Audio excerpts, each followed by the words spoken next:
Hello everybody. This is a video that I'm putting up that's going to address some of your interests in the patterns that I use and in reading those patterns, what they represent and what they have to say. If you're watching the video, I am going to be reading through some notes. I just wrote down a brief outline of what it is exactly that I wanted to say and address, so I'll try and engage the camera as much as I can, but I'm also going to be referring to the notes as I go along. If you're listening on the podcast, welcome. This is the Tattoos with Intention podcast. A little bit of a different format for this episode. It's not an interview, and I'm doing a little bit of cross-pollination over the different platforms, the video and the audio, just seeing where people are accessing this. Okay, so a lot of the patterns that I use sacred geometry or universal geometry. There's literally a whole universe of information out there about them already that you can access currently. It's at your fingertips via the interweb, so go for it. Look up sacred geometry or universal geometry.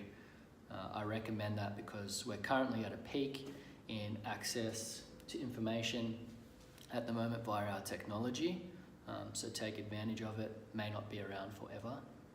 And we're also at a peak, a high point again in our capacity and connectivity to access information on another level, a more etheric level. And I'm going to be speaking to both of these things.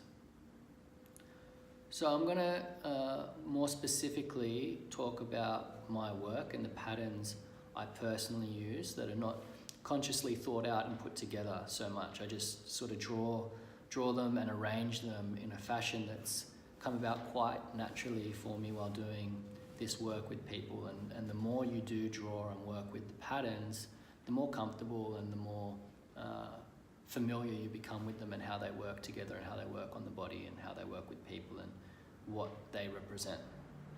So it's more of an ability that I have developed or unlocked within my work. It wasn't taught to me, although I have been privileged enough to be exposed to some very wise men and wise women, teachers, who have similar abilities in their own line of work. What work? I can hear some particular people asking, what am I talking about? Well, for me, as you know, specifically it's tattooing. That's the form of work, the form that my work comes in at the moment. But for the teachers I've had, some that are shamans, Chinese doctors, applied philosophers, other tattooists, parents, electricians, just people I've shared time with and had the privy of observing and seeing how they work in their own way. So there are patterns within the entire process. From start to the finish of our interactions, there are patterns that I'm always scanning and reading. It's a relationship that I have, not specifically with the patterns, but with the entire process of what it is that I do with you when you come to get a tattoo. So your approach from the moment you make contact, whether it's email, phone, or in passing, or an introduction through a friend, your motivations, all the way through to the actual visual patterns within the geometry or the motifs in your tattoo. So it is really an all-encompassing approach, and it speaks significantly of just how much your intentionality, whether you're conscious or subconscious of it, will interact with and influence your tattoo and the outcome, how it looks and how it feels. So if we're to speak about the patterns within a tattoo, it's also quite multifaceted. There are very obvious patterns, signs and symbols that we very consciously can read and interpret. So an example of that would be a pattern of an eagle. It's outwardly an eagle and can carry layered interpretations depending on where you're interpreting it from. For me personally, in one of the systems I've been taught, the eagle, Womble, resides in the direction of the east in the medicine wheel and is symbolic of intention. But the really informative insights come from the subtler readings. And this is the part that I'm going to try and explain as clearly as I can, secondhand to actually doing it. And I know that's where the inquiries that people have asked, are directed. So within every tattoo I do, there is a pattern, and on every person I tattoo, the tattoos themselves take on a bigger overarching pattern over the body or over the arm, wherever it happens to be. And all patterns have a rhythm, and a flow that is set up through repetition and balance. And this rhythm creates a movement. It's like a channel that energy runs through. And it's this movement that I read and interpret specifically in regards to your intention. And that provides the insights. If you can imagine a simple shape like a circle, when I draw it on paper or tattoo it in the skin, it has a particular circular, round, complete motion from start all the way full circle. And this has an energy within it. My hand making the motion is directing energy over that circuit. My eye running the circumference of the circle is directing and moving energy through that circuit. So now picture 3 separate circles spaced out evenly in a triangular shape, a trinity. This is now a new circuit, and your eyes move between them, and energy and attention is directed in a new direction. So circuits are set up within and in between patterns or images on the most basic level. And for any person, their tattoos, what they get and where they get them, and the circuits or flows of energy that is set up can speak volumes about what's going on at that point in time, or what they're trying to achieve, or what they're trying to let go of, etc. This also shows you why some tattoos just look good or they don't, why they work or they don't. It's about the flow of the circuit. Your eye is tracing something, either in the actual tattoo or tracing the tattoos on someone's arm, on their leg, on their back, over their whole body. If it flows, it's easy on the eye and the mind to follow and makes sense and says something when you read it. And when it doesn't, your mind just goes, what's going on there? That bit doesn't make sense. Or I'm not sure why that tattoo looks good and that tattoo doesn't. Aren't they the same thing? Not everyone's tuned into this either, but the more you expose yourself to it, the easier it is to read. And as the person wearing this circuit, you're affected greatly by whether or not it flows. You're affected by the perception of those around you who are reading and interpreting your markings. For me, most of the time, I find myself trying to create balance for a person on their body and with their tattoos, because all of the tattoos that you have a weight attached to them, have an energy attached to them. Just tune in for a minute. Pick a tattoo that you already have and direct your conscious attention into that spot and just try and feel it. Look at it with your eyes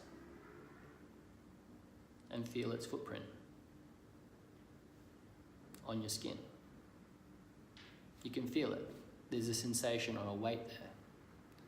So balancing the weight and the placement of your tattoo is an important factor when you're laying things out. It's an important factor for me when I'm laying things out for people, because I know it has a direct impact on how they feel.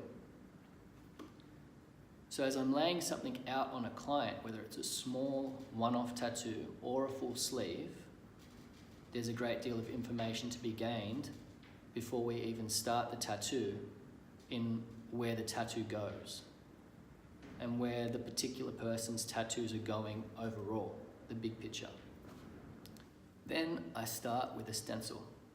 So it's a pattern that I've drawn, usually just subconsciously letting my hand flow, after a discussion or a consultation, or thinking about what it is that the person has asked for or wants to represent.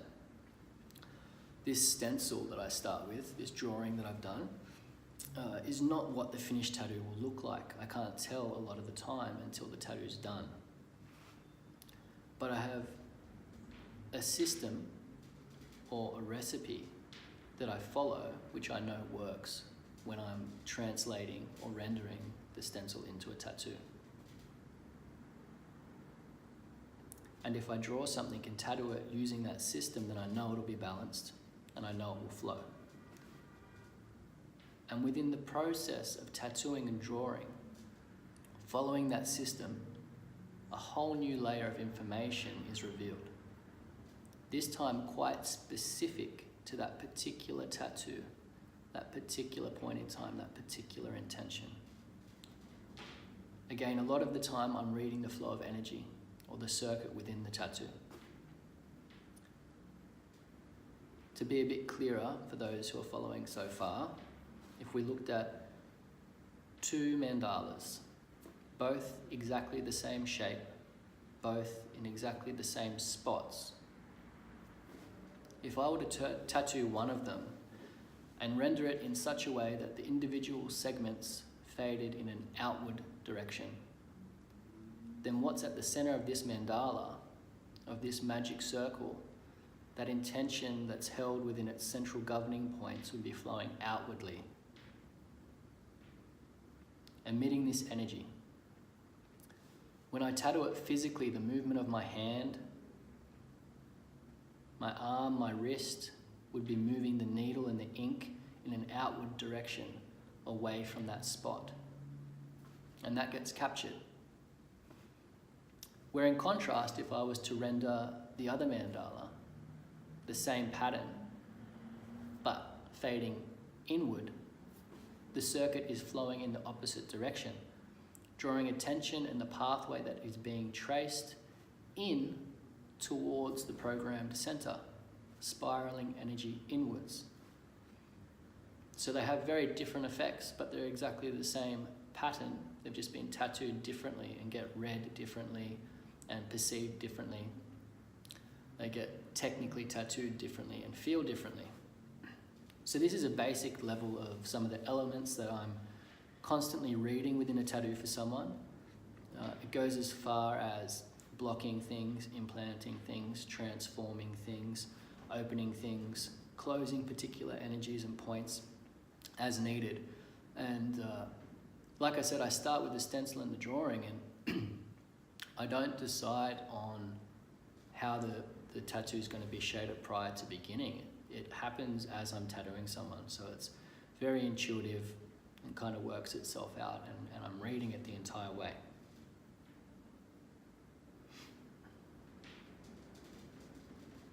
It's really hard to explain secondhand, but I hope this helps, and I know a lot of you already know that it's surprisingly specific and very synchronizing when it's being done. Things just sort of line up with what's being said, what's being expressed, and how the tattoo turns out. It still surprises me.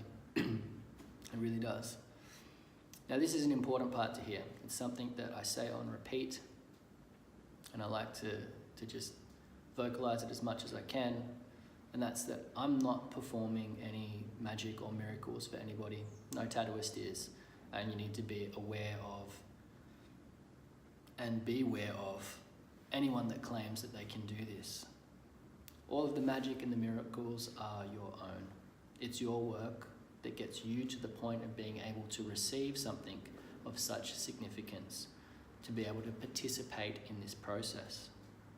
It's how much you value it, and you value yourself, and how much you value your tattoos.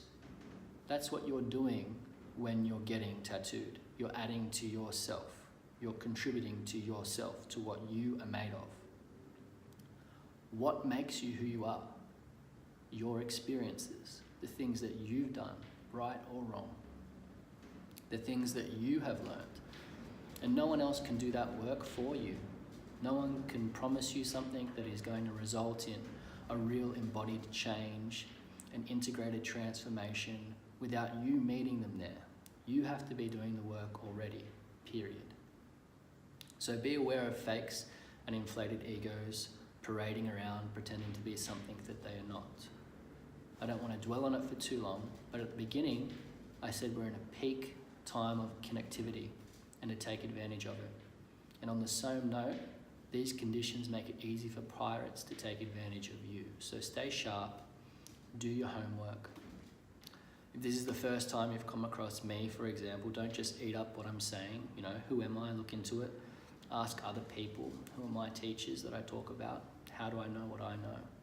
They're all good questions to ask, so ask them.